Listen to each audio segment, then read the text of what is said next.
يا مساء الخير على حبايبنا الحلوين. في الاول حابب اشكركم على دعمكم الرهيب جدا في الافلام اللي فاتت، وبوعدكم ان احنا هنستمر في التطوير علشان نقدم لكم محتوى رايق وملخصات جامده جدا زيكم. ومن غير ما اطول عليكم يلا بينا نبدا سهرتنا الرايقه. فيلمنا النهارده بيبدا في نص شوارع نيويورك، وبنشوف بطلنا جوش اللي بيشتغل رسام كاريكاتير في شركه مارفل، وبيكون رايح علشان يقابل واحد صاحبه علشان يتغدوا سوا. ولكن وهو في الطريق جوش بتزغلل عينيه واحدة شابة زي القمر، فبيجري عليها طبعا وبيفضل يقول لها ده الجمال عدى الكلام والله، وبيقدم لها جوش نفسه وبيعرض عليها انهم يخرجوا سوا. ولكن هي بترفض طبعا لانها اول مرة تشوفه، فبيحاول معاها تاني وتالت وبتبقى لسه هتضحك. ولكن لاجل ان جوش ده محظوظ وابن حلال البنت بتقع، مش بتقع في حب يا عزيزي، لا ده بتقع على الارض. وبنكتشف بعد كده انها مريضة سكر وشكلها كده هتجيلها غيبوبة، وبيقف جوش جنبها وبيقول لها ما تقلقيش انا معاكي ومش هسيبك ابدا. وفجأة بنشوف راجل غريب بيتكلم من تليفونه اللي في العربية الليموزين وبيقول القوات تتقدم. وفي ثانية الا ثانية بتوصل عربية اسعاف شكلها غريب لمكان الحادثة، وبيبداوا ينقلوا الست لعربية الاسعاف، وبيحاول جوش انه يركب معاها ولكن ما بيرضوش. وقبل الست ما تمشي بتقول لجوش اسمها وبيطلع اسمها شارل، فبيقول لها جوش ما تقلقيش يا شير يا حبيبة قلبي، هخلص الشفت بتاعي وهجيلك اوام. وبنشوف جوش وهو في مكان شغله اللي هو مارفل كوميكس، وبعد ما بيخلص شغله بيطلب من ستان رئيسه في الشغل انه يروح بدري النهارده علشان هيزور واحد صاحبه عزيز عليه جدا في المستشفى. فبيوافق ستان وبيقول له روح يا اخي، ده زيارة المريض صدقة. وبالفعل بيروح جوش للمستشفى وهو شايل في ايده بوكيه ورد احمر، وبيروح لموظفة الاستقبال وبيسأل عن شيرل موجودة في اوضة كام، ولكن بتقول له ان مفيش حد هنا بالاسم ده. فبيروح وبيسأل واحدة من الممرضات اللي بتقول له يدور عليها في مستشفى تانية، وفعلا بياخد بنصيحتها وبياخدها كعب داير على المستشفيات، وما سابش مستوصف في الولاية الا لما سأل فيه. ولكن للأسف لا حياة لمن تنادي. واللي صعب الامر اكتر ان جوش ما يعرفش عنها حاجة غير اسمها. وبنشوف شيرل وهي متربطة في مختبر سري كده، وبيكون في دكتور غريب جدا بيعمل عليها كشف، وبيكون مجنون وبيعمل تجارب غريبة على ضحاياه. فبتصرخ البت العسولة دي علشان تطلب المساعدة، ولكن بيقول لها الدكتور المجنون تصرخ زي ما تصرخ ولا حد هيسمعك. وبيغطي كمان بقها علشان زهق منها وجابت له صداع. وفي الوقت ده بيروح جوش اللي فقد الامل في المستشفيات، وقال لما يجرب يشوف اقسام الشرطة اللي في خدمة الشعب على طول دي يمكن تحلله الموضوع ده ولا حاجة. ولما بيروح للقسم بيقابل فرانك وبيبدأ يحكي له القصة كلها، وبيكون فرانك متعصب من جوش لانه مش بيحب القصص المصورة، وعلشان يقنعه بيرسم له جوش تفاصيل اللي حصل، وبيرسم له كمان البنت اللي ما يعرفش لا شغلها ولا شهادتها ولا حتى سكنها فين. فبيقول له فرانك روح العب بعيد يالا وخف كتامين بقى الله يخرب بيوتكم مالته البلد. وقبل ما يمشي بتقرب منه شرطية اسمها ساندرا وبتقول له انا هساعدك بس بشرط تجيب لي معلومات وادلة اكتر. والصراحة يا عزيزي انا مش عارف مين اللي المفروض يخدم مين. فبيوعدها انه هيعمل اللي يقدر عليه. وتاني يوم بيبدأ يتصل بكل مستشفيات البلد وبيسألهم تاني ولكن من غير اي فايدة، وده اثر عليه جدا وخلاه متوتر قوي، واثر كمان على شغله في مارفل. فبيجي مديره ستانلي وبيقول له مالك كده مش شايف شغلك ليه، وانت ليه صحيح مأخرنا في تسليم الشغل بتاع دكتور سترانج؟ بصراحة الكلام ده مش نظام شغل يا بيه خالص. المهم جوش بيهندله زي ما احنا بنعمل بالظبط كده، وبيقول له ما تقلقش يا باشا الشغل هيتسلم في وقته وكله هيبقى في الاوكي. وفي وقت الاستراحة بتاع جوش بياخد صور وبوسترات لشيرل وبيبدأ يوزعها في الشارع على امل انه يلاقي حد من طرفها. وفعلا السنارة بتغمز وبيلاقي واحدة صاحبتها اللي بتكون زميلتها في الأوضة، واللي بالصدفة برضه بيكون عندها سكر هي كمان. وبتروح علشان تتأكد من كلام جوش وبتقول له انا هتصل بيها. ولما بتتصل بيها بتسمع رسالة مسجلة منها وهي بتطلب المساعدة، وساعتها بتتأكد ان جوش معاه حق في كل كلامه، وبتطلب منه يروح معاه للاسطبل بالليل لان ده المكان اللي بتشتغل فيه شارل. ولما بيوصلوا ناحية الاسطبل بتدخل الست وفجأة بتتسحب وبيتقفل الباب، وبتفضل تصرخ وتطلب المساعدة. ولما راح جوش علشان يفتح الباب فجأة بتطلع عربية اسعاف بتكسر الباب وبيتفاداها جوش على اخر لحظة قبل ما تدوسه. بس للأسف الاسعاف خطفت البنت وودوها للمختبر برضه جنب صاحبتها علشان ما توحشهاش بيصحاش تاني. ولما بيرجع جوش للبيت بيتصل بالملازم فرانك ولكن ما بيردش عليه. وفي اليوم اللي بعده بيصحى جوش وبيكون لابس فانيلا حمالات كده وبيشرب النسكافيه بتاعه، ولكن فجأة حس بتعب شديد جدا وطلع من شقته علشان يطلب المساعدة من الجيران. ولما حالته بتسوء اكتر بيطلبوا له الاسعاف، وبيكون جوش مرعوب من عربية الاسعاف وبيحاول يفلت منهم لانه خايف لا يكونوا نفس اللي خطفوا شيرل. وفي النهاية بياخدوه على النقالة وبيودوه للمستشفى وبيدوا له مهدئ. ولما بيصحى بيكون عنده انهيار عصبي وبيكون عايز يهرب من المكان كله، ولكن بيظهر فرانك وبيحاول يهديه وبيقول له انا هسيبك هنا تاخد الرعاية اللازمة علشان لسه عندي اسئلة كتيرة هسألها لك. وبيكون شاكك ان جوش ليه ايد في حكاية الخطف دي. وبيقابل جوش زميله في الأوضة اللي بيكون من بدري في المستشفى، وبيكون راجل عجوز واسمه إلياس، وده كان شغال صحفي استقصاء زمان. وبيكون إلياس رامي ودنه مع جوش وهو بيتكلم وبيقول له من خبرتي فانت المشتبه الأول في حوار الخطف ده. فبيحاول جوش يبرئ نفسه وبيقول له لا يا عم انا ماليش في الليلة دي خالص، ده البنتين اتخطفوا قدام عيني من نفس العربية. وبيقاطع كلامهم الممرضة اللي ادت جوش حقنة مهدئة علشان يعرف ينام بالليل. وبعد كام ساعة بتوصل نفس عربية الإسعاف للمستشفى وبيطلع منها شرطي وبيكلم المشرفة انه جاي ينقل جوش لمستشفى تانية. فبتقول له تمام مفيش مشكلة، استأذنك بس في ورق النقل بتاعه. فبيقول لها الورق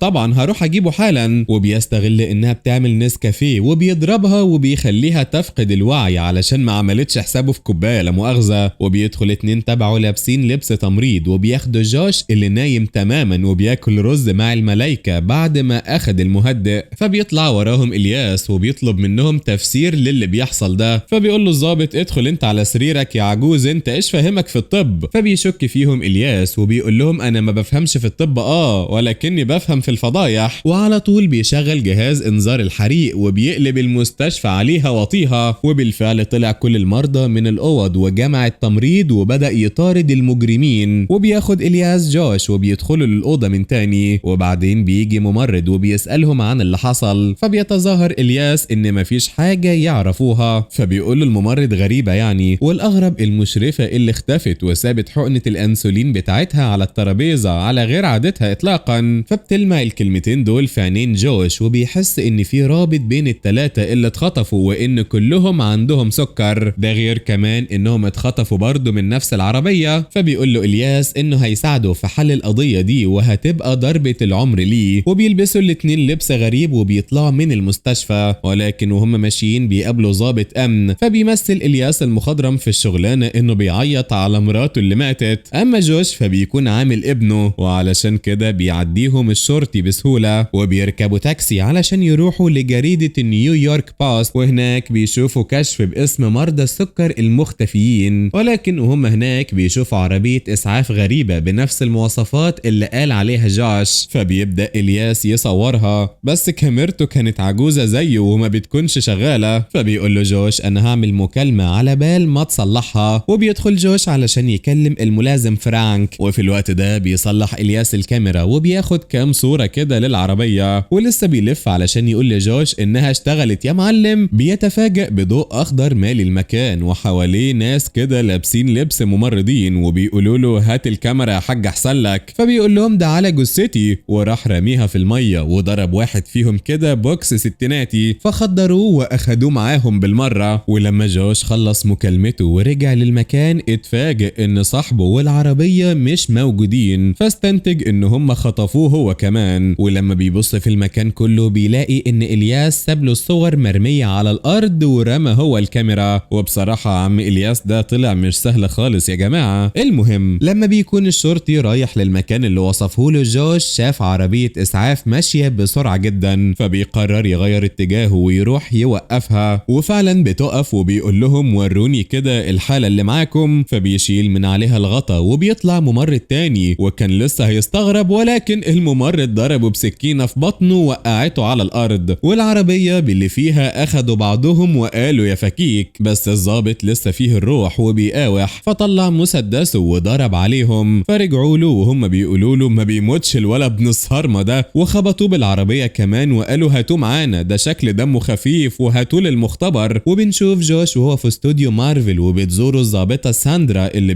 فبتقول له ان فرانك مختفي، فبيشك جوش ان تم اختطافه هو كمان، وبيحكي لها على موضوع عربية الاسعاف. فبتقول له انا هحاول اوصل لمعلومات، وعلى طول بتكلم الاسم وبتسأل عن بيانات سيارة الاسعاف. فبيقول لها هتلاقيها في مستودع الخردة. وتاني يوم بيروح جوش لهناك وبيعرف يوصل لمعلومات قيمة عن رقم العربية واسم صاحبها، وبيروح يتصل بساندرا علشان يبلغها بالنتائج وهو فرحان جدا. ولكن يا فرحة ما تمت، لان جوش وهو طالع بيلاقي في وشه بتاع 10 رجالة كده من العصابات واقفين له وبيبدأوا يضربوه. وبيحاول جوش انه يدافع عن نفسه، ولكن زي ما انت عارف يا صديقي الكترة بتغلب الشجاعة. وبيحاول جوش يتحرك ولكن بيكون عظمه كله متكسر. وفي الوقت ده بتيجي عربية الإسعاف للمكان، وبالفعل بيحاول يقاوم، ولكن بقولك يا صديقي عظمه متكسر. فبيشيلوه بكل سهولة وبيربطوه على النقالة. وفي الوقت ده بترجع العصابة وبتسأل عن اللي بيحصل. فبيحاول جوش يستفزهم وبيقول لهم ان الممرضين دول احتلوا مكانكم وكمان معهم أدوية مهمة في العربية.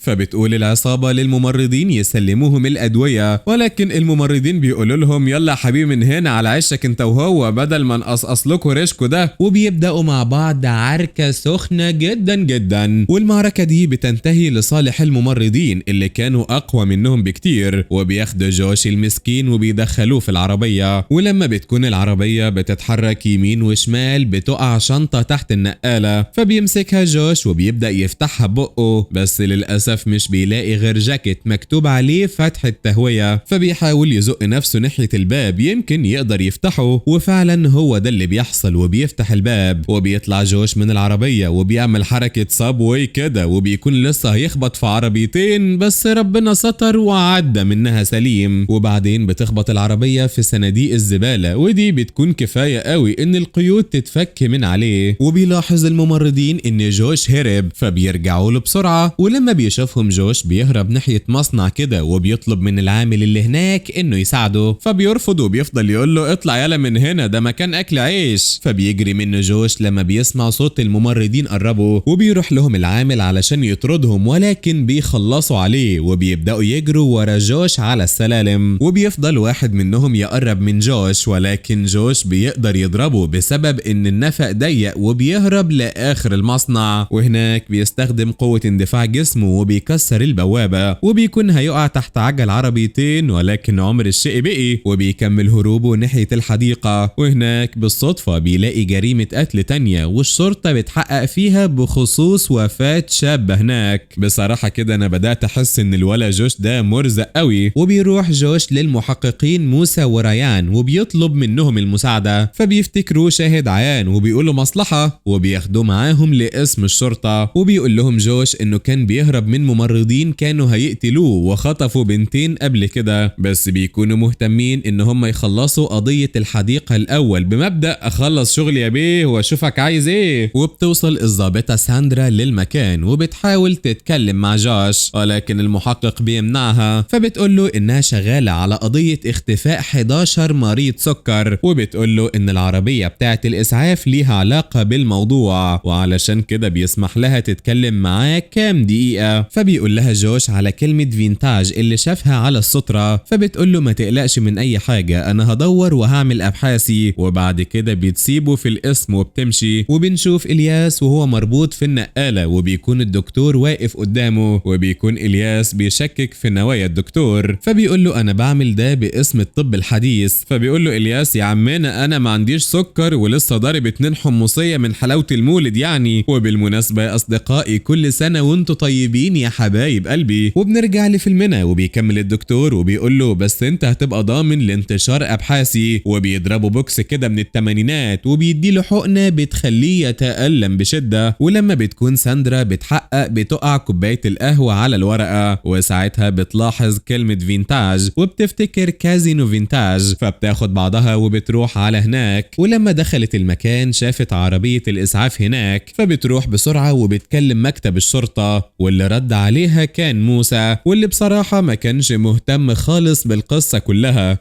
وبيقول لها الحوار الحمضان ده هيخلص امتى بقى، وبعد كده بيقفل السكة. بس جوش بيصمم انه يكلمها، فبيقولوا له قول لنا الاول اللي تعرفه عن موضوع البنت اللي ماتت في الحديقة. فلما بيحس انها هبة منهم على الاخر بيقرر يلعب عليهم لعبة، وبيقول لهم ان الممرضين هم اللي قتلوها، والممرضين دلوقتي في الكازينو، فيلا بينا بسرعة بقى على الكازينو. فبيرد عليه وبيقولوا له طب والله اقنعتنا، وبالفعل بيركبوا العربية علشان يروحوا. وفي الوقت ده بتكون ساندرا بتتشقط من راجل طلب يرقص معاها، وبالفعل ساندرا بتوافق. هو احنا في ايه ولا في ايه يا جماعة؟ انا ما بقتش فاهم حاجة. ولكن لما بيقول لها الشقة فاضية والحاجة راضية بتضربه روسية كده من بتوع الالفينات، وبتروح على المسرح وبتقول لهم على الموضوع ده وبتطلب منهم المساعدة. فبيفكروها سكرانة والكوباية علت معاها حبتين، بس ساعتها بتطلع مسدسها وبتسمعهم احلى تحية في المكان علشان يصدقوها. وفي الوقت ده بتوصل العربية بتاعة الشرطة وبيطلع جوش منها بسرعة البرق، وبيشوف الشرطية وبيجري عليها على طول. وفي نفس الوقت بتتحرك عربية الإسعاف بسرعة ناحيته وبتكون هتخلص عليه، بس جوش بيهرب من قدامها بصعوبة. فبتبدأ العربية تلف تاني علشان تخبطه، ولكن جوش بيقدر يتفاداها برضه، وبيكون سايقها الدكتور المجنون بتاعنا اللي بيقرر يكسر المكان كله ولا أكنه راكب دبابة. ولما بيلاقي نفسه محاصر من ضباط الشرطة بيقرر يفتح الطريق ويهرب، وحرفيا فتح طريق وهرب من الإزاز لبره. فبيستغل الضباط الحوار ده وبيطلعوا علشان يفتشوا في الطابق الثاني، وهناك بيقابلوا الممرضين اللي بيضربوا عليهم نار. ولكن ضباطنا غير أي ضباط وقدروا يخلصوا عليهم كلهم. وبدأ جوش يتفقد المكان اللي كان مليان سراير مرضى، وبنعرف ان ده هو المختبر السري. وبيفضل يدور على شيرين لغاية ما أخيرا بيوصل لها، وبيلاقيها نايمة على واحد من السراير. فبتقول له شكرا انك جيت علشاني، ولكن الدكتور ده حقني بمادة كيميائية وممكن اموت في اي وقت. فبيقول لها ما تقلقيش يا قمر، ما تقلقيش يا مزة، حبايبي في القصر العيني هيقوموا بالموضوع وهيهتموا بيكي على الاخر. فبتقول له شكرا جدا والله، بس ممكن طلب. فبيقول لها طلب بس؟ ده انت تاخدي عمري يا جميل. فبتقول له ممكن تتصل بخطيبي وتبلغه اني بخير. وساعتها بيتكسر قلب جوش زي ما اتكسر قلبي انا كمان لما عرفت ان بطة مش ليك يا مرزوق، وهي دي الحياة يا صديقي، ما تريده لا يريدك. فبيرد عليها وبيقول لها حاضر، وهو بيتقطع من جواه وناسي طعم الفرح خالص. وبيروح وبيقف وهو حاطط راسه ناحية عمود كده وبيشكي همه. فبتجيله القمر ساندرا وبتعترف له انها عندها مشاعر ناحيته، والظاهر كده ان العوض جه بسرعة يا عزيزي. وبتقول له كمان انا اللي هبلغ حبيبها بالموضوع ده. ولكن وهي ماشية فجأة بيمسكها شرطي متنكر وبيهددها بالسكينة، ولكن بنتنا عافية حاجة كده بالسمنة البلد اللهم صل على النبي يعني، وبتقدر تضربه وبتفلت منه. وبيجي الياس وبيرزعه بالجردل في وشه، وبيكون جوش فرحان ان صاحبه كويس، وبيقول له الياس انه هيكتب قصته واللي اكيد هتاخد جوائز كتيرة جدا. وبيخرج جوش وساندرا علشان يسهروا شوية ويفكوا بعد الضغط اللي هم كانوا فيه ده. وبيقول لها جوش ان هو كمان بيحبها، وده يا عزيزي قلب الراجل بيشحن بسرعة. وبيروحوا الاتنين لشقة جوش علشان يقضوا ليلة حلوة سوا، ولكن بيتفاجئ ان المفاتيح مش معاه وشكلها ضاعت لما كانت العصابة بتنفض فيه. ولكن حابب اقول لكم ان الاسوأ لسه ما جاش لحد دلوقتي، وده لان الدكتور المجنون ظهر تاني بعربية الاسعاف وخبط الاتنين وطيرهم. وقدر جوش انه يقوم ويهرب منه في طريق مظلم كده، ولكن الدكتور وراه ومش هيسيبه وحالف لا يخلص عليه. فبيجري جوش علشان ينط من فوق سلة الزبالة، ولكن الدكتور لحقه ودخل فيه وكان لسه هيموته بايده، بس جوش فلت منه وراح على سور كان عليه سلاسل. وبيبدأ جوش يتفقد المكان وبيشوف وراه حفرة عملاقة، فبيبدأ يستفز في الدكتور اللي اتعصب جدا وراح علشان يوقعه من على السور. وبالفعل المعلم خيش ووقع في الحفرة وانفجرت العربية بيه. وبعد كده جت عربية اسعاف حقيقية المرة دي واخدت جوش وساندرا اللي كانت اصابتها بسيطة جدا. وبعد كده بيقرروا الاتنين انهم يعيشوا حياتهم سوا. ولحد هنا بتنتهي احداث فيلمنا النهاردة. استنوني بقى في فيديوهات وملخصات جديدة. سلام.